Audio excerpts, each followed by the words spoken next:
مرحبا بكم معايا في فيديو جديد ووصفة جديدة. اليوم البنات غادي نصايب معكم واحد السيرو اللي رائع ضد الكحة. يجربوه من الاول استعمال كيعطيكم النتيجة. البنات اللي فيهم الكحة وليداتكم الصغار اليوم في هاد البرودة كنا كتقيسنا الكحة وقيتها يا البنات. جربوا هاد السيرو غادي تستغناو على الدواء كامل من غادي تجربوا هاد الوصفة اللي اليوم غادي نشارك معاكم. البنات اللي كيكحوا الوليدات اللي عندهم الحساسية اللي ضاربهم البرد في صدرهم راه رائع يا البنات. كنتمنى تجربوا الوصفه كما هي والطريقه مضبوطه، وكنتمنى الا عجبتكم الوصفه ما تنساونيش بواحد الابوني ولايك وتفعلوا الجرس يوصلكم كل جديد.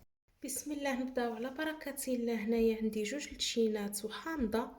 كنا البنات في هاد البروده وفي هاد البرد كتجينا الكحه بهاد السيرو اللي غادي نصايب معاكم.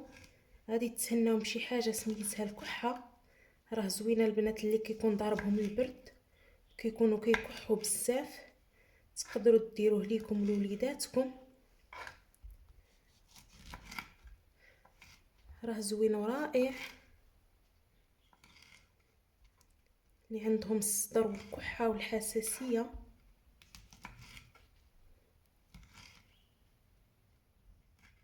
راه رائع.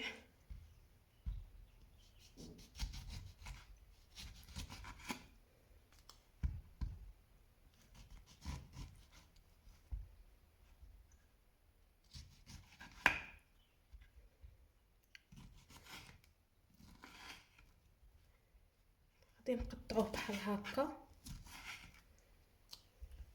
راه زوين البنات الا جربتوه الطريقه كما هي غادي تستغناو على الدواء ولا السيرويات اللي كتشريو وما كيديروا لنا والو.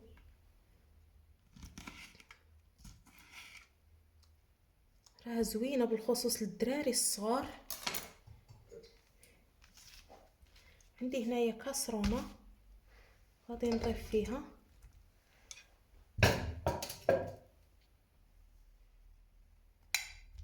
بحال هكا وغادي نضيف عليه الماء.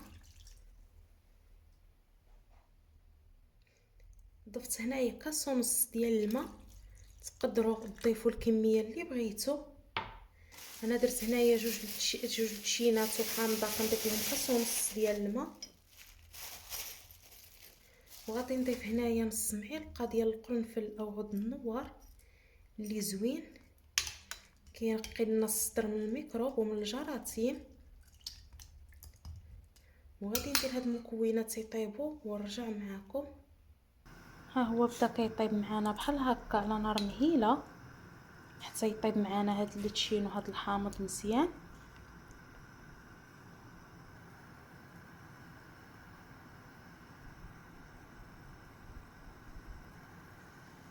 ها هو بدا كيغلى. حتى هو كيغلى وحنايا كنخلطوه بحال هكا باش كيطلقوا لنا هاد المكونات.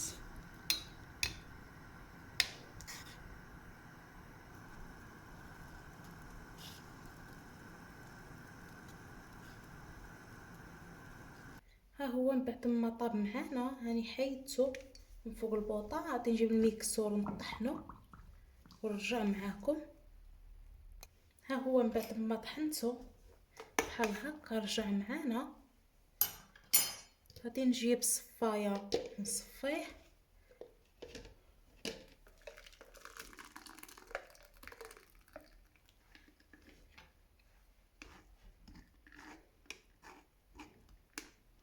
صفيوه بحال هكا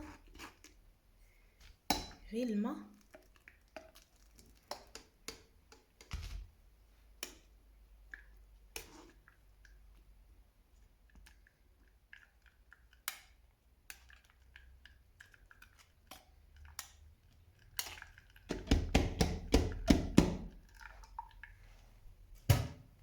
غادي نولي نصفي هذا اللي بقى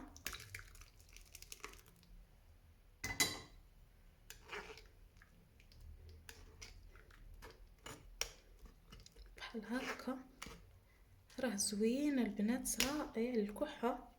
من غادي تجربوا غادي تستغناو على شي حاجه سميتها السيرو. ديما غادي تبقاو تصاوبوا هذا المشروب ليكم ولوليداتكم. شوفوا كيفاش رجع معانا بحال شكل عصير او سيرو.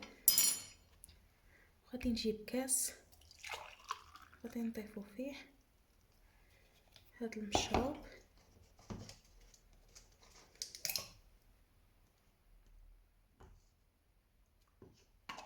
وعندي هنايا معلقه ديال العسل. تقدروا تضيفوا اي عسل، هنايا عندي البنات العسل الحره اللي رائعه وزوينه. تقدروا تضيفوا اي عسل موجود عندكم.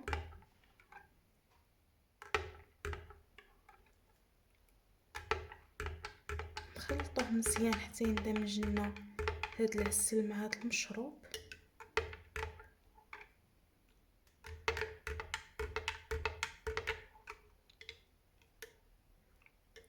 راه زوين ورائع. نشربو كاس منين نجيو نعسو بالليل. نديروه مدة 3 ايام، كل ليلة في الليل كاس من نبغيو نعسو. راه زوين ورائع. وكنتمنى البنات الى عجبتكم الوصفه ما تنساونيش بواحد اللايك وابوني وتفعلوا الجرس يوصلكم كل جديد. مرحبا بكم معايا وصفات ام ريان.